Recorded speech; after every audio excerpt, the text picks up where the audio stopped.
दोस्तों आज हम बात करने वाले हैं साल 2026 की सबसे बड़ी हॉरर हिट के बारे में। एक ऐसी फिल्म जो सिर्फ आपको डराती नहीं बल्कि आपको सोचने पर मजबूर कर देती है। A24 की बैकरूम्स, डायरेक्टेड बाय 20 ईयर ओल्ड केन पासन। और ये फिल्म सिर्फ एक हॉरर मूवी नहीं है, ये एक साइकोलॉजिकल पजल है। आज मैं आपको इस फिल्म का हर एक सीन, हर एक शॉट और हर एक hidden meaning step by step समझाने वाला हूँ। अगर आपने ये फ़िल्म देखी है तो आप जानते हैं कि एंडिंग में आपको कन्फ्यूज़ कर दिया होगा, और अगर नहीं देखी तो स्पॉइलर अलर्ट, क्योंकि आज हम हर एक डिटेल बहुत ही डिटेल में कवर करने वाले हैं। सो तैयार हो जाइए, क्योंकि बैकरूम्स में एंट्री लेने के बाद बाहर निकलना इतना आसान नहीं होता। फ़िल्म की शुरुआत होती है एक VHS स्टाइल फाउंड फुटेज से, और स्क्रीन पर टेक्स्ट आता है कि असिंक असिंक जून 1990 और N1 करके हमें कुछ ऐसा जो है लिखा हुआ दिखता है। ये 1990 का टाइम पीरियड है, और ये बहुत इंपॉर्टेंट है क्योंकि केन पार्सन्स की जो यूट्यूब सीरीज है उसमें भी इसी टाइम पीरियड में सेट है। हम एक POV कैमरा दिख रहे हैं जहाँ कोई बंदा हैवी ब्रीथिंग के साथ बैकरूम्स के कॉरिडोर में भाग रहा है। यह है नरेन वॉन, और एक असिंक के रिसर्चर, और इसके बारे में हम आगे बात करेंगे। नरेन रेडियो पर हेल्प मांग रहा है कि दिस इज नरेन और I have been separated from my group and I have never been out this far before. और वो एक रूम में पहुंचता है जिसमें इक्विपमेंट पड़ा है, जैसे कि वीडियो कैमरास, टेप्स, फ्लॉपीज, और वो डोर लॉक करने की कोशिश करता है। और तब हम पहली बार बैकरूम में कुछ स्ट्रेंज चीजें देखते हैं। एक सीगल फ्लोर पे फ्लाई करके दरी पड़ा हुआ हमें दिखता है। फिर साइंस विद बैकवर्ड टेस्ट जैसे कि स्टॉप हमें दिखता है, और फर्नीचर जो वॉल्स में फेज हुआ हुआ है। और नरेट रेडियो पर बोलता रहता है कि और फिर हम कुछ बड़े फुटस्टेप सुनते हैं, कुछ आ रहे, कुछ इस तरीके से अलग सी आवाज़ हमें सुनाई देती है। नरेन एक डेड एंड रूम में पहुंचता है, डोर लॉक है, और वो वापस भागता है और सीधा उस चीज़ से टकरा जाता है। कैमरा गिर जाता है और नरेन की स्क्रीन में चीखें हमें सुनाई देती है, और फिर जो है वो स्क्रीन सीधा ब्लैक हो जाती है। अब हम देखते हैं कि ये फुटेज एक्चुअली 4 साइंटिस्ट देख रहे हैं, और व्हाइट लैब कोट में व्हाइट लैब एक कोट एक पर्टिकुलर जगह में बैठकर ये सब देख रहे हैं। और ये एक्चुअली एसिंक के रिसर्चर है, और उनके चेहरे हमें ब्लरी ब्लरी दिखाई देते हैं। ये कोल्ड ओपन बहुत इंपॉर्टेंट है क्योंकि ये स्टेब्लिश करता है कि बैकरूम में पहले से ही कोई है, और असिंक ऑलरेडी रिसर्च कर रहा है, और ये मॉन्स्टर रियल है और खतरनाक है। और हम ऐसा अंदाजा लगा सकते हैं कि 1990s का टाइम पीरियड सेट हो जाता है।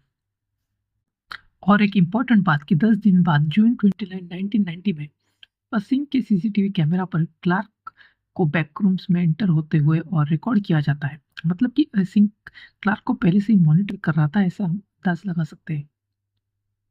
अब हम इस फिल्म के रियल स्टोरी के इस रियल हीरो से मिलते हैं, जिसका कि नाम है क्लार्क। क्लार्क एक फर्नीचर स्टोर ओनर है, और Caps and Clark's Ottoman Empire इस नाम से वो अपनी फर्नीचर की दुकान चलाता है। क्लार्क एक फील्ड आर्किटेक्ट है, और उसने हमेशा हमेशा सोचा था कि वो बड़ी बिल्डिंग्स डिज़ाइन करेगा, और इस तरह का आर्किटेक्चर वो डिज़ाइन करेगा, लेकिन अब वो चीप फर्नीचर बेच रहा है। और उसके स्टोर के एड्स में वो एक पायरेट कॉस्ट्यूम पहनता है, हम जैसे कि देख सकते हैं, और कैप एंड क्लार्क बन के ये ये पर्सनली उसके लिए इंसल्टिंग है, लेकिन फिर भी वो करता है। और क्लार्क की पर्सनल लाइफ भी मैस है, क्योंकि उसका रिसेंट डाइवोर्स हो चुका है, वो अल्कोहलिज्म की प्रॉब्लम से जूझ रहा है और अपने स्टोर के अंदर ही रह रहा है। उसकी वाइफ बारबरा ने उसे छोड़ दिया है। और फिल्म की पहली थेरेपी सेशन में हम क्लार्क की थेरेपिस्ट डॉक्टर मैरी से हमें मुलाकात क्लार्क की दिखाई जाती है। मैरी एक सेल्फ हेल्प बुक जिसका कि नाम है द विंडो विद इन, और उसकी फिलॉसफी है कि open the window and be the author of your own design. Clark और मैरी रोल प्ले करते हैं कि क्लार्क अपनी वाइफ बारबरा के रोल में होता है, और मैरी क्लार्क के रोल में होती है। ये उनका रेगुलर थेरेपी टेक्निक है और सेशन है। और क्लार्क अपनी प्रॉब्लम्स ब्लेम करता है सब पर, यानी कि उसकी वाइफ पर, सोसाइटी पर, अपने फील्ड करियर पर, लेकिन कभी इसकी रिस्पॉन्सिबिलिटी, अकाउंटेबिलिटी और जिम्मेदारी वो खुद कभी नहीं उठाता है। मैरी उससे पूछती भी है कि उसने लास्ट ड्रिंक कब की थी, और क्लार्क के पास जवाब नहीं है। ये उसकी अल्कोहलिज्म की तरफ का एक बहुत बड़ा इशारा है, और ये हमें जताता है कि वो अभी भी अल्कोहलिज्म में फंसा हुआ है। एक इम्पॉर्टेंट डिटेल कि यहाँ पे क्लार्क एक चेयर पर बैठने की कोशिश करता है कमर्शियल शूट के दौरान, और वो टूट जाती है। वो कहता है कि ये चीप प्रैक्टिकल बोर्ड है, चीप पार्टिकल बोर्ड है, लेकिन ये बाद में इम्पोर्टेंट होगी जब मैरी उसी तरह की एक हाइड्रैक्सी पायरेट क्लर्क को जो पेग उसका जो है लेग तोड़ेगी, उसको जो है मारेगी। क्लार्क स्टोर के बेसमेंट में इलेक्ट्रिशियन से मिलता है क्योंकि उसकी लाइट जो है कांस्टेंट फ्लिकर हो रही थी। इलेक्ट्रिशियन नोटिस करता है कि 3 कलर ब्रेकर स्विच जो है डायगोनली लगे हुए हैं जो स्टोर से कनेक्टेड नहीं है। ये पहला हिंट है कि कुछ तो ऑफ है या फिर कुछ चीज़ें जो है वो सही नहीं है। हमें इसी बात से जो है अंदाज़ा हो जाता है। हम देखते हैं कि रात को क्लार्क स्टोर में अकेला है। टीवी पर कुछ चल रहा है, लेकिन जब अचानक स्क्रीन पर बैकरूम्स का सीसीटीवी फुटेज आ जाता है, तो फिर टीवी जो है वो बंद हो जाता है। क्लार्क बेसमेंट में जाता है, वो नोटिस करता है कि वो एक वॉल के पीछे से लाइट आ रही है और जैसे कोई डोर खुला हुआ है या फिर ऐसे कुछ तो भी उसे आभास हो रहा होता है कि जैसे वहाँ पे डोर होना चाहिए। वो उस वॉल के पास जाता है और उसके हाथ वॉल के थ्रू चले जाते हैं और ये है नो क्लिप गेमिंग टर्म, यानी कि जब आप सॉलिड ऑब्जेक्ट्स के थ्रू चले जाते हैं, बैकरूम्स का कोर कंसेप्ट है।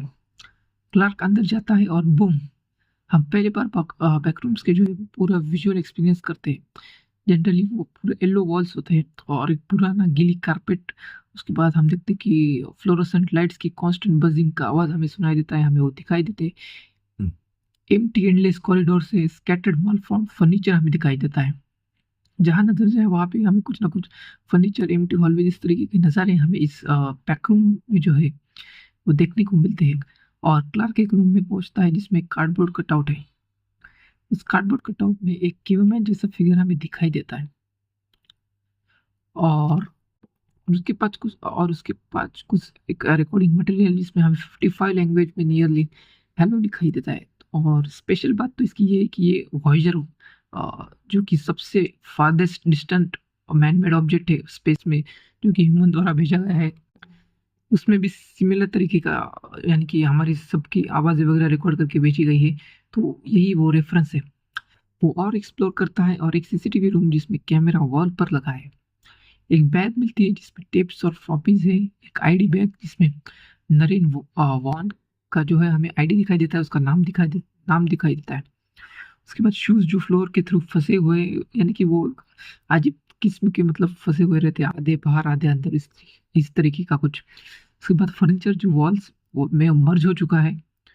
उसके बाद हम ये भी देखते हैं कि एक राजा टाइप, एक सिंहासन टाइप चेयर भी है, वो भी आधी सबमर्ज हो चुकी है।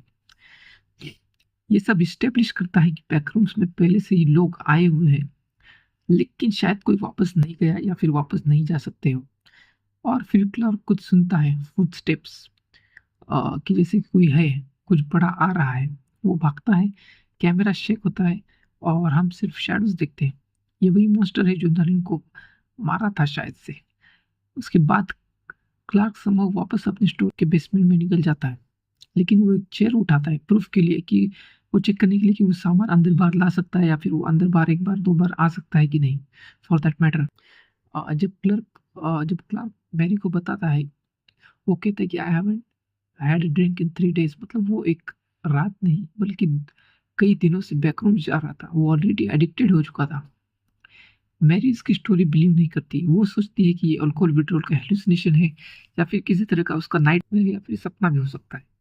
क्लार्क कहता है कि वो प्रूफ लेके आएगा और वो मांगता है कि उससे जो थेरेपिस्ट मैरी है वो उसको एक अपोलॉजी ओ करती है। उसके बाद हम देखते हैं कि क्लार्क अपने 2 एम्प्लॉयज को रिक्रूट करता है। कैट जो कि उस असिस्टेंट मैनेजर है और कैट का बॉयफ्रेंड कैमरामैन बॉबी। क्लार्क उन्हें बैकरूम्स दिखाता है। टेप से मार्क एंट्री पॉइंट पर वो तीनों अंदर जाते हैं और फिल्म यहाँ से फाउंड फुटेज फॉर्मेट में चली जाती है। बॉबी को एक स्टीप स्लोप के नीचे रोप से उतारा जाता है। हम देखते हैं कि ये जो नैरो हॉलवे है वो काफी नैरो है, कम है और काफी नीचे डीप जाता है। वो एक रूम में पहुंचते हैं जिसमें डिस्कार्डेड क्लोथ्स पड़े हुए हैं और इसमें टी शर्ट जो है वो बॉबी पहले पहन चुका था। ये बैकरूम्स का मेमोरी कॉन्सेप्ट का पहला हिंट हमें एज ए व्यूअर समझ में आता है थोड़ा थोड़ा। मतलब आप एक बार फिल्म पूरी देखकर धीरे धीरे आप समझ जाएंगे, ऐसा कुछ। बॉबी कुछ सुनता है और ग्राउलिंग, इस तरीके का कुछ आवाज। वो पैनिक में वापस आने की कोशिश करता है और क्लार्क और बॉबी रोप खोलने की कोशिश करते हैं ऊपर की ओर, और बॉबी जो है वो नीचे की ओर रहता है। और तब मॉन्स्टर आ जाता है, या फिर कुछ परछाई, कुछ एंटिटी आ जाती है जो बॉबी को पकड़ के नीचे खींच लेती है। रोप बेड से बंधी होती है और बेड भी नीचे खींच जाता है। क्लार्क और कैट भी गिर जाते हैं। अब क्लार्क अलग हो जाता है और वो भागता है थ्रू क्रिसमस ट्री रूम, एक इससे डार्क रूम में पहुंच जाता है जिसमें क्रिसमस ट्री है। जो क्रिसमस ट्री है, हम देखते हैं कि वो इल्यूमिनेट हो गया है different types of light, generally red background, red lights में। क्लार्क पास जाता है और एक व्हील चेयर में एक still life figure lamp on करती है, और एक और फिगर जो कि रेड बिजनेस सूट, उसकी तरफ जॉम्बी वॉक करता है। और जब मैंने पहली बार स्क्रीन पे देखा तो उससे में मतलब ये अनएक्सपेक्टेड था कि वो सीधा सा लंच करके लॉन्च मतलब सीधा क्लार्क के पास आ रहा था, और इसे देखकर जो है क्लार्क भाग जाता है। हम इसके बाद देखते हैं कि क्लार्क काफी रूम में भागने की कोशिश करता है, इधर उधर झांकता है। वो फिर पहुंच जाता है एक इनफिनाइट पूल लाइक एरिया जिसमें कि वाटर से और टाइल्स है, मतलब जहां तक नजर जाए उधर तक इस प्रकार के कुछ नज़ारे हमें देखने को मिलते हैं। और ये बैकरूम्स के फेमस पूल रूम्स है। उसके बाद डेड एंड देखते हैं हम, क्योंकि क्लार्क एक डेड एंड पर पहुंचता है। वो कैट की आवाज सुनता है उस पर्टिकुलर रूम में, जो कि एक प्रकार का बाथरूम या वॉशरूम हमें दिखाई देता है। वो कह रहा है कि क्लार्क मैं यहाँ हूँ, लेकिन क्लार्क देख देख नहीं पाता, और कैट कहती है कि लुक बिहाइंड यू। और क्लार्क कैमरा नीचे रखता है और जाने की कोशिश करता है। और फिर कुछ बात और फिर और फिर हम देखते हैं कि कोई इंसान, कोई एंटिटी उस कैमरा को उठाता है। हम एक जाइंट हैंड दिखते हैं, और कैट चिल्लाती है कि लुक बिहाइंड यू, यानी कि आप अपने पीछे देखिए। उसके बाद स्क्रीन ब्लैक हो जाती है, ये सीन यही कट हो जाता है, और ये क्लार्क का लास्ट फाउंड फुटेज मोमेंट है। कुछ दिन बाद मैरी को क्लार्क का वॉइसमेल मिलता है, और उसमें लिखा होता है कि I open the window and I won't be coming back. So ये सुन के मैरी थोड़ी चिंतित हो जाती है, और ये मैरी की बुक का title the window with in का एक रेफरेंस होता है। सो क्लार्क ने उसकी फिलोसॉफी यूज की, लेकिन एक डार्क वे में, काइंड ऑफ। और मैरी क्लार्क के स्टोर जाती है, और स्टोर जो है वो खुला है, लेकिन स्टोर के अंदर कोई नहीं है। वो क्लार्क के व्हाइट बोर्ड पर उसका हैंड ड्रॉन मैप देखती है। ये वही मैप होता है कि जब सेकंड टाइम हमारा किरदार, हमारा हीरो क्लार्क जब थेरेपिस्ट से मिलने जाता है, तो जब वो बताता है कि उसने इस तरह का कुछ डिस्कवर किया है, तभी वो सेम मैप दिखाता है। तो ये सेम मैप हमें यहाँ देखने को मिलता है। एक वॉल पर क्लार्क ने एक डोर ड्रॉ किया था, मेरी देखती है, तभी उससे दिखाई देता है कि मक्खी उस ड्रॉन डोर के थ्रू चली जाती है। वो इसे देखकर हक्का बक्का रह जाती है, कंफ्यूज हो जाती है, एंशियस हो जाती है। उसे समझ में नहीं आता कि उसने क्या देखा है लिटरली। और ये इस्टेब्लिश करता है कि एंट्री पॉइंट इनविजिबल है, लेकिन काइंड ऑफ रियल है, क्योंकि आर पार जा रहे हैं। मैरी बेसमेंट में जाती है और बैकरूम्स में एंटर हो जाती है। अब हम मैरी के फ्लैशबैक्स देखते हैं, उसकी चाइल्डहुड का ट्रॉमा। जैसे कि उसकी मदर मेंटली इल थी, उन्होंने घर के विंडोज पे काफी न्यूज़पेपर क्लिपिंग लगाए हुए थे, और वो पूरी तरह से स्प्रेड हो चुके थे ऑल टाइप्स ऑफ विंडोज पर, जिससे कि कोई स्पेस ना हो कि जो कि बचपन की छोटी वाली मैरी है वो बाहर देख सके। इसलिए न्यूज़पेपर से कवर कर दिया था। मैरी को बाहर नहीं जाने देती थी उसकी मदर, और वो कहती थी कि डीमंस आर कमिंग। और एक दिन कंस्ट्रक्शन वर्कर्स आए और घर डिमोलिश करने लगे। उसके बाद मैरी की मदर को इंस्टीट्यूशनलाइज कर दिया गया, उन्हें हॉस्पिटलाइज कर दिया। मैरी ने ड्राइववे के सीमेंट में अपना हैंडप्रिंट छोड़ा था, और उसकी मदर का भी। ये हमें फिल्म के स्टार्ट में भी दिखाया जाता है, और बाद में भी एक बार हमें ये याद दिलाया जाता है, प्रिंटिंग वाली बात, हैंडप्रिंट्स वाली। मैरी अब भी वो कंक्रीट का पीस अपने पास रखती है, क्योंकि वो उसकी चाइल्डहुड का लास्ट फिजिकल कनेक्शन है। बैकरूम्स में मैरी एक रूम में पहुंचती है जिसमें स्ट्रेंज वॉल आर्ट है, और एक म्यूरल है जिसमें एक जायंट फिगर एक छोटे क्रिएचर को विंडो की तरफ उठा रहा है। और ये कोई और नहीं बल्कि ये पायरेट क्लार्क और क्लार्क का एक काइंड ऑफ मेटाफर है। और फिर हम देखते हैं कि क्लार्क आ जाता है। वो कहता है कि Mary, it's just me, you know me. और फिर वो उसे पीछे से पकड़कर चौक कर देता है, और मैरी फेंट हो जाती है, वो अनकॉन्शियस हो जाती है। जब मैरी को होश आता है तो मैरी देखती है कि वो एक चेयर से बंधी हुई है, और एक डाइनिंग रूम में बैठी हुई है। ये एक रिमेम्बर्ड स्पेस है, बैकरूम्स ने रियल वर्ल्ड की एक डाइनिंग रूम को कॉपी किया है, लेकिन इम्परफेक्टली। क्लार्क के साथ 3 और फिगर से स्टिल लाइफ्स। ये बैकरूम्स का अटेम्प्ट है जिससे वो ह्यूमंस को रिक्रिएट करने की कोशिश करते हैं। लेकिन जैसे हम किसी चीज़ को याद करते हैं, वैसे ही इम्परफेक्ट और डिस्टॉर्टेड ये हो जाती है। ऐसा हमें समझ में आता है बैकरूम्स के जो बनाए हुए स्टिल लाइफ या फिर इन तरीके के फिगर है, उनको देख के क्लार्क एक्सप्लेन करता है कि ये प्लेस खुद को बिल्ड कर रही है और रिमेंबर कर रही है। इसीलिए वो एक स्टिल लाइफ का स्काल्प पर नाइफ से कट लगाता है। कोई रिएक्शन नहीं, नो पेन, नो ब्लड। और वो कहता है सिर्फ एक वाइट फैटी सब्सटेंस टिश्यू जो है वो बाहर निकलता है। और क्लार्क कहता है कि ये एक एडिबल है। वो कट करके दिखाता है बकायदा मैरी को। और ये सुन के और देख के मैरी को बहुत मतलब अजीब लगता है, क्रॉस लगता है, लेकिन वो इन्हें खा रहा है सर्वाइवल के लिए। और फिर वो फ्रिज खोलता है और उसमें कैट का कटा हुआ सर होता है। क्लार्क कहता है कि I try to help her, लेकिन पता नहीं है कि मॉन्स्टर ने उसे मारा या क्लार्क ने। फिल्म खुद इसे एक अनक्लियर और एक तरीके के मिस्टीरियस मोड पे छोड़ देती है। अब क्लार्क मैरी से थेरेपी सेशन कंटिन्यू करता है, और लेकिन इस बार रोल प्ले में वो रेड हेयर स्टिल लाइफ जो उसकी वाइफ बारबरा को हम समझ सकते हैं इमिटेट कर रही है या फिर उसकी कॉपी है। उसका स्काल्प कट करके मैरी के सिर पर रखते हैं। वो चाहता है कि मैरी बारबरा बन के उससे माफी मांगे, लेकिन मैरी फाइनली टूट जाती है कुछ समय बाद। कॉन्वर्सेशन जब हो रही थी उनकी सेशन या फिर इस थेरेपी के दौरान, वो अपनी थेरेपिस्ट की प्रोफेशनल बाउंड्रीज तोड़ देता है। वो क्लार्क को सच बोलती है कि तुम्हारी वाइफ तुम्हें इसलिए छोड़ के गई है क्योंकि तुम्हारी ड्रिंकिंग या रेज नहीं, तुम्हारी इरिस्पॉन्सिबिलिटी थी। क्योंकि कुछ भी तुम्हारी गलती नहीं है। तुम ब्लेम करते हो अपने अपने ब्रेन को, तुम अपोलोजाइज नहीं करते हो। तुम्हारी वाइफ ने तुम्हें इसलिए छोड़ा क्योंकि तुम एक सेल्फ डिस्ट्रक्टिव, एब्यूजिव एंड विनी आदमी हो, जो कभी अपनी गलती नहीं मानता, अकाउंटेबिलिटी नहीं लेता, रिस्पॉन्सिबिलिटी नहीं लेता, और अपने काम दूसरों पे थोपता है, और हमेशा लाइफ में कंप्लेंट करता रहता है। और मेरे ख्याल से ये फिल्म का सबसे पावरफुल मोमेंट है। मैरी जो हमेशा पेशेंट्स को कंडीशनली सपोर्ट करती है, बहुत ही काम दिखाई देती है, बहुत ही सोची हुई सुलझी हुई किरदार हमें दिखाई देती है। वो फाइनली कह देती है कि क्लार्क डिजर्व करता है जो उसके साथ हुआ। क्लार्क ब्रीफली रियलाइज करता है कि मैरी सही कह रही है, और वो उसे फ्री करने ही वाला होता है, क्योंकि वो एग्री हो जाता है फ्री करने के लिए। उसके बाद हम देखते हैं कि वो आ जाता है। डाइनिंग रूम का डोर खुलता है और चाइल्ड फिगर अंदर आ जाता है। ये होता है पायरेट क्लर्क, जो कि लगभग लगभग 8 से 9 फीट का एक डिस्टॉर्टेड इलोंगेटेड वर्जन होता है क्लार्क का ही, जो उसके फर्नीचर स्टोर में पायरेट मैस्कॉट कॉस्ट्यूम है, उसी का एक रेप्लिका, लेकिन एक डिस्टॉर्टेड फॉर्म में हमें दिखाई देता है। यहाँ पे हम देख सकते हैं कि पायरेट क्लार्क का जो फेस है वो डिस्टॉर्टेड है, half tortured, half angry expression, तो हम काइंड ऑफ बता नहीं सकते। और ये क्लार्क की जो रेज है, एग्रेशन है और सेल्फ लोदिंग है, इसका एक काइंड ऑफ फिजिकल मैनिफेस्टेशन हम उसे समझ सकते हैं। और क्लार्क इस मॉन्स्टर को ऑलमोस्ट टेंडरली इंट्रोड्यूस करता है मैरी से कि this is our therapist and don't worry, we don't have to change.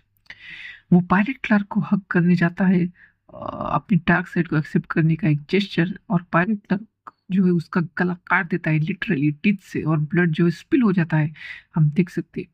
और क्लार्क का लास्ट वर्ड है कि it's just the way we are wired. और ये वही लाइन है जो हमेशा अपनी प्रॉब्लम्स के लिए यूज करता था, और फाइनली उसकी वायरिंग ने उसे खा लिया, उसे समाप्त कर दिया। डायरेक्टर केन पासन ने पॉलीगॉन को बताया था कि ये movement engine of the film है, क्योंकि क्लार्क ने अपने डिल्यूजन्स को एक्सेप्ट किया है और अपने डार्क साइड को हक किया है, और वही डार्क साइड उसे आखिरी में डिस्ट्रॉय करती है। ये सब देखकर मैरी बहुत ही परेशान होती है, मैरी डर जाती है, और वो यहाँ से भागने की कोशिश करती है, और पायलट क्लार्क उसका पीछा करता है। वो पीछे करते करते मल्टीपल डोर्स, हॉलवेज और रूम्स के गुजरते हैं, और फिर वो एक वर्टिगो इंड्यूसिंग टावर्स जिसमें वॉललेस रूम, इस प्रकार का कुछ हमें नैरेटिव दिखता है, इस प्रकार के दृश्य दिखते हैं, उस पर चढ़ जाती है। फिर एक ऐसा एरिया जहाँ क्लार्क के स्टोर जैसा दिखता है, लेकिन बैकरूम्स वाला एक रिमेम्बर्ड वर्जन होता है, यानी कि एग्जैक्ट काइंड ऑफ रेप्लिका होता है क्लार्क के फर्नीचर स्टोर और रूम वाली दुकान का। मैरी एक ट्रैप ट्रिगर करती है, जो कि असिंक ने कार्डबोर्ड कटआउट्स को कैप्चर करने के लिए मतलब उन्होंने यूज किया था, और गैस फ्लड हो जाती है, वो ऑन हो जाती है। पायरेट क्लार्क और मैरी दोनों बेहोश हो जाते हैं। और उसके बाद हम देख सकते हैं कि कि हमारे किरदार यानी कि थेरेपिस्ट मैरी और जो हमारा 8-9 फुट का डिस्टॉर्टेड फिगर है क्लार्क, उनके बीच में एक झड़प होती है, एक लड़ाई होती है, और जिस लड़ाई में अ, उसके पास जो पहले से ही वो फुटप्रिंट्स वाला जो स्टोन था वो यूज़ करके उसकी आँखों में बहुत ही बुरी तरह डैमेज करती है। मैरी उसको इसके ऊपर 2-3 बार, 4 बार, 5 बार अटैक करती है, जब उसका ब्लड स्पिल होने लगता है और उसका फिर और फेस जो है और डिस्टॉर्ट होने लगता है। उसके बाद वो एक नैरो हॉलवे देखती है, उस नैरो हॉलवे से भागने की कोशिश करती है, और क्योंकि वो नैरो हॉलवे जो है बहुत ही नैरो होता है, तो उसमें जो है कैप्टन डिस्टॉर्टेड जो मॉर्फ्ड पायरेट क्लार्क है वो नहीं आ पाता है। और उसके बाद देखते हैं कि इसी हॉलवे के दौरान जब वो दूसरे एंड पर पहुंचती है तो वहाँ पर हमजा सूट्स में सिंह के साइंटिस्ट आते हैं, कुछ पीले टाइप के नीले टाइप के सूट पहने हुए कुछ लोग दिखाई देते हैं। वो पायलट क्लर्क को कैप्चर करते हैं और मैरी को ले जाते हैं। मैरी को एक सिंह फैसिलिटी में ले जाया जाता है। वहाँ उसका ब्रेन स्कैन हो जाता है। वहाँ पायलट क्लर्क को कैप्चर्ड देखती है, रिसर्चर्स पे टेस्ट कर रहे हैं। फिर उसी के एक इंट्रोगेशन रूम में उसी को एक इंट्रोगेशन पर्टिकुलर रूम पे ले जाया जाता है। वहाँ एक आदमी आता है, अपने आप को इंट्रोड्यूस कराता है मैरी से एज फिल। फिल बताता है कि असिंग पहले एमआरआई मशीन बनाता था, लेकिन कुछ कारणवश अनएक्सप्लेन्ड इवेंट के बाद उन्होंने बैकरूम्स डिस्कवर किया। ये बैकरूम्स ने या फिर बैकरूम्स ने उन्हें डिस्कवर किया, ये काफ़ी अनक्लियर है। अब उनका सोल फोकस है कि बैकरूम्स को जो है मैप करना है। फिल कहता है कि nothing in our lifetime और in all of recorded history means more than this. और इसके बाद मैरी पूछती है कि उसके साथ क्या हो। फिल जवाब देता है कि that's not up to me, यानी कि ये डिसीजन मेरे हाथ में नहीं है। और ये एक डेथ सेंटेंस है जो कि डिस्गाइज्ड है एज नॉन आंसर, और मैरी इस में ट्रैप हो जाती है। अब फिल्म का एंडिंग मोन्टाज शुरू होता है। फिल के वर्ड्स फेड आउट होते हैं। मैरी के चेहरे पर एक स्ट्रेंज और नोइंग स्माइल आती है। कैमरा फ्रेम नोटिस करिए, रूम की बॉटम हाफ बैकरूम्स येलो है और top half white, real world की तरह। अर्ली सीन्स में मैरी का हेड वाइट एरिया में था, लेकिन एंड तक फ्रेमिंग शिफ्ट हो जाती है और येलो हो जाती है, और मैरी मैरी के पीछे आ जाती है, जिससे बैकरूम उसे फॉलो कर रहा हो। ये विजुअल मेटाफर है कि चाहे मैरी फिजिकली बाहर आ गई हो, लेकिन बैकरूम के अंदर वो स्टिल है। और फिर फाइनल मोन्टाज में हम देखते हैं कि कैट और बॉबी के मिसिंग पर्सन पोस्टर्स जो है बैकरूम्स में रेप्लिकेट होते हैं, उसी तरह जिस तरह वो शायद रियल लाइफ में ऊपर हो रहे हो। क्लार्क का स्टोर बैकरूम्स वर्जन में दिखता है, लेकिन थोड़ा सा हमें वो अलग दिखता है, लेकिन दिखता बेशक है। मैरी का डिमोलिश चाइल्डहुड होम हमें बैकरूम्स में रिक्रिएट होता दिखता है, सेम टाइप ऑफ, जैसे कि वो ऊपर है, या फिर रियल लाइफ में ड्राइववे में हैंड प्रिंट्स वापस आ गए हैं। और मैरी का इंटरव्यू रूम में एक बैक और रूम्स वर्जन हमें रेप्लिकेट होता दिखता है, और ये वर्जन भी बाकी के मॉफ्ड और डिसफिगर्ड का जो किरदार है स्टिल लाइफ उनकी तरह दिखाई देता है। और फाइनल शॉट में एक स्टिल लाइफ मैरी जो कि distorted miss remembered all alone उस इंट्रोगेशन रूम में बैठी हुई होती है। और अब सबसे इम्पोर्टेंट सवाल है कि इस एंडिंग का मतलब क्या है। सो थियरी नंबर 1 की अगर हम बात करें कि मैरी एस्केप हो गई, लेकिन उसकी कॉपी रह गई, जैसे कि हमें दिखाया गया है। मैरी सच में बाहर आ गई है, लेकिन बैकरूम्स ने उसकी स्टिल लाइफ कॉपी बना ली। ये लिटरल मैनिफेस्टेशन है कि उसके चाइल्डहुड ट्रॉमा का वो हमेशा ट्रैप रहेगी, जैसी उसकी मदर ट्रैप थी, जैसी मैरी खुद ट्रैप थी। थ्योरी नंबर 2 की हम अगर बात करेंगे कि मैरी खुद एक स्टिल लाइफ है। जो मैरी फिल से बात कर रही है वो रियल मैरी नहीं है, वो एक बैकरूम्स कॉपी है जो सोच रही है कि वो रियल है, और उनको कॉन्वर्सेशन एक्चुअली रियल नहीं है, ये कॉपी की ब्रोकन माइंड का एक फ्रैगमेंट है। ये ब्लैक मिरर स्टाइल ट्विस्ट है, जिसे आप कंसिडर कर सकते हो मे बी यस और नो। उसके बाद backroom is equals to collective unconsciousness, हम ऐसा भी कुछ सोच सकते हैं, फ्रेम कर सकते हैं, क्योंकि बैकरूम्स एक्चुअली यूनिवर्स का सबकॉन्शियस है। जो भी अंदर आता है उसकी memories, trauma, past emotions backroom में परमानेंटली इम्प्रिंट हो जाते हैं। मैरी और क्लर्क दोनों को एक साइकोलॉजिकल बैगेज, एक बर्डन था जो बैकरूम ने शेप किया। ये molecular memory of the universe है। थ्योरी नंबर 4 की बात करें तो हम असिंक ने ही बैकरूम्स क्रिएट किया है, हम ऐसा मान सकते हैं। असिंक ने हमारा मशीन ने रियलिटी में होल्स पंच किए, और जब लोग और जो लोग नॉन क्लिप करते वो एक्चुअली असिंक के एक्सपेरिमेंट्स के विक्टिम है। बैक बैकरूम से कॉस्मिक पेट्रेडिश है जो असिंक स्टडी कर रहा है फॉर प्रॉफिट्स। और केन पार्सन ने सिर्फ एक चीज कंफर्म की है कि it was not a dream, बाकी सब ओपन है इंटरप्रिटेशन के लिए। उसके बाद फिल्म के बारे में और गहराई में समझने के लिए केन पार्सन्स की यूट्यूब सीरीज देखना जरूरी है ताकि हमें कुछ और इंसाइट्स और डिटेल इन्फॉर्मेशन मिल जाए। यूट्यूब सीरीज में असिंक ने 1982 में low proximity magnetic distortion system prototype जो है ये टेस्ट किया था, और 1990 में उन्होंने थ्रेशोल्ड बनाया, एक डोर जो बैकरूम्स में जाता है। KV-31 का बैकरूम्स डेजिग्नेशन है, और मिसिंग पर्सन्स केसेस स्काईरॉकेट हो गए थे उस समय, उस थ्रेशोल्ड ओपन होने के बाद। और ये बैक्टीरिया नाम की जो मॉन्स्टर है ये एक्चुअली म्यूटेटेड माइक्रोबियल लाइफ है। फिल्म में बहुत सारे ईस्टर एग्स है, जैसे कि स्क्वायर टनल विथ लैडर पहले एपिसोड से, उसके बाद कार्डबोर्ड केवमैन कटआउट जो कि फाउंड फुटेज नंबर 3 से हमें मिल सकता है, उसके बाद इन्वर्टेड स्टॉप साइन जो कि POTS से इन्वर्टेड हमें दिखाई देता है, उसके बाद सीगल एक पक्षी हमें दिखता है साउथ बे बुलेटिन बोर्ड ARG से। उसके बाद फिल्म 1990 में सेट है और यूट्यूब सीरीज टाइमलाइन के बीच में, सो ये पिटफॉल्स और रिपोर्ट एपिसोड के आसपास होती है। और उसके बाद बैकरूम सिर्फ एक हॉरर फिल्म नहीं है, ये एक मेडिटेशन है, क्योंकि ट्रॉमा एज ए प्रिजन हमें दिखाई देता है इस फिल्म में, क्योंकि क्लार्क और मैरी दोनों अपने पास से ट्रैप्ड है, क्लार्क अपने फेल्ड आर्किटेक्चर करियर से और मैरी अपने चाइल्डहुड से, और बैकरूम्स उनके इंटरनल प्रेजेंस के फिजिकल मैनिफेस्टेशन है।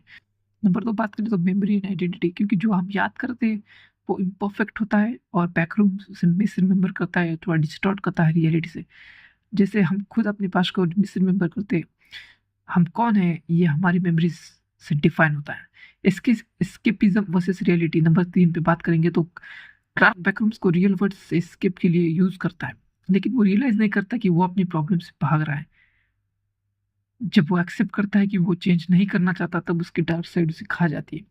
थेरेपीज एंड बाउंड्रीज, इस नंबर 4 पे हम अगर इस एंगल से हम सोचे तो मेरी एक थेरेपिस्ट है जो अपने पेरेंट्स की प्रॉब्लम सॉल्व करती है, लेकिन खुद की प्रॉब्लम्स इग्नोर करती है। जब वो क्लार्क को ब्रूटली ऑनेस्टी देती है तो वो एक्चुअली अपने प्रोफेशनल बाउंड्रीज तोड़ रही है और शायद अपने लिए भी हीलिंग शुरू कर रही है।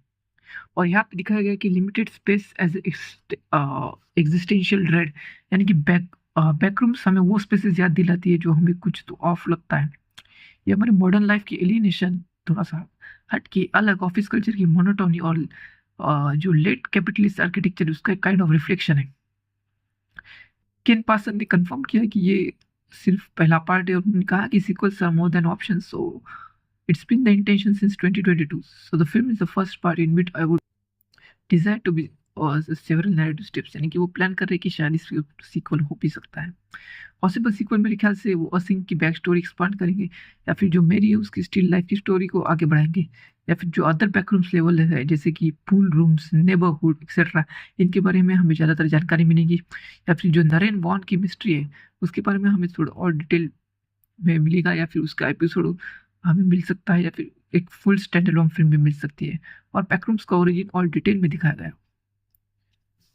उसके बाद समझना ये भी ज़रूरी है कि बैकरूम्स का कंसेप्ट आखिर आया कहाँ से। इन शॉर्ट में बता देते हैं कि 2019 में, काफ़ी पहले की बात है, 4chan के पैरानॉर्मल वर्ल्ड पर जो एक एनोनिमस यूज़र ने फोटो पोस्ट की थी, और उस फोटो में बिल्कुल बैकरूम्स मूवी की तरह की एम्प्टी ऑफिस स्पेस की, जिसमें येलो वॉलपेपर था, पुराना कारपेट था और फ्लोरोसेंट लाइट की बजिंग साउंड थी। उस फोटो के साथ एक टेक्स्ट आया था कि जो आज इंटरनेट हिस्ट्री का एक हिस्सा बन चुका है, कि अगर आप केयरफुल नहीं है और गलत जगह पर रियलिटी से नो क्लिप कर जाते हैं तो आप बैकरूम्स में पहुंच जाओगे, जहाँ सिर्फ पुरानी गीली कारपेट की बदबू है, मैडनेस ऑफ पुनो येलो फ्रोजन लाइट्स की एक एंडलेस बजिंग साउंड है, जो कि approximately 600 million square miles of एकदम रैंडमली सेगमेंटेड एम्प्टी रूम्स का प्रेजेंस है। और ये एक्चुअली क्रीपी पास्ता है, एक इंटरनेट का अर्बन लीजेंड है, लेकिन इसने एक पूरे जॉनरा क्रिएट कर दिया जिसे कहते हैं लिमिनल स्पेस हॉरर।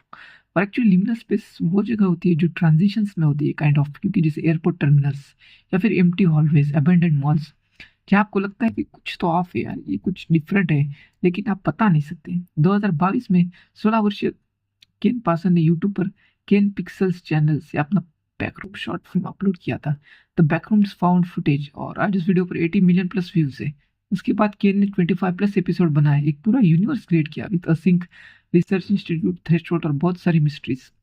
और अब 2026 में A24 ने इस कंसेप्ट को बिग स्क्रीन पर लाया है, और ये फिल्म बहुत ही सुपरहिट हो चुकी है। और इंडिया में ये फिल्म रिलीज हुई है 2026 में ही, और कल के दिन, यानी कि वीडियो शूट कर रहा हूँ मैं आज 13 जून को, और ये फिल्म रिलीज हुई कल 12 जून को। तो आपके नियर बाय थिएटर में ज़रूर देखिए। और फिल्म मुझे ओवरऑल बहुत बढ़िया लगी। इसका जो कंसेप्ट है वो काफ़ी अच्छा है, यूनिक है, कुछ नया देखने को मिला हॉरर में, क्योंकि ये टिपिकल हॉरर नहीं है जिसमें आपके सामने कोई मॉन्स्टर या फिर विलन आ जाएगा। ये साइकोलॉजिकल हॉरर है, ये ट्रॉमा, गिल्ट और जो ये डिमेंशन है बैकरूम्स का, इसके साथ डील करता है। कमेंट में ज़रूर बताइए कि आपको कौन सी थ्योरी सबसे ज़्यादा कन्विंसिंग लगी, और क्या आपको लगता है कि मेरी रियल लाइफ से बाहर आ गई या फिर वो स्टिल लाइफ है। और हाँ, अगर आप बैकरूम्स की यूट्यूब सीरीज़ नहीं देखी है तो मैं स्ट्रांगली रिकमेंड करूँगा कि वो फिल्म से अलग एक्सपीरियंस है, लेकिन बहुत रिवॉर्डिंग है। मिलते हैं अगले वीडियो में, तब तक के लिए ध्यान रखें और गलत जगह पर नो क्लिक मत कीजिए। और अगर ये वीडियो पसंद आए तो इसे लाइक शेयर और सब्सक्राइब करना ज़रूर भूलना नहीं है, करना है मतलब। और कमेंट में बताइए कि आपको कौन सी थ्योरी सबसे ज़्यादा कन्विंसिंग लगी। Thank you.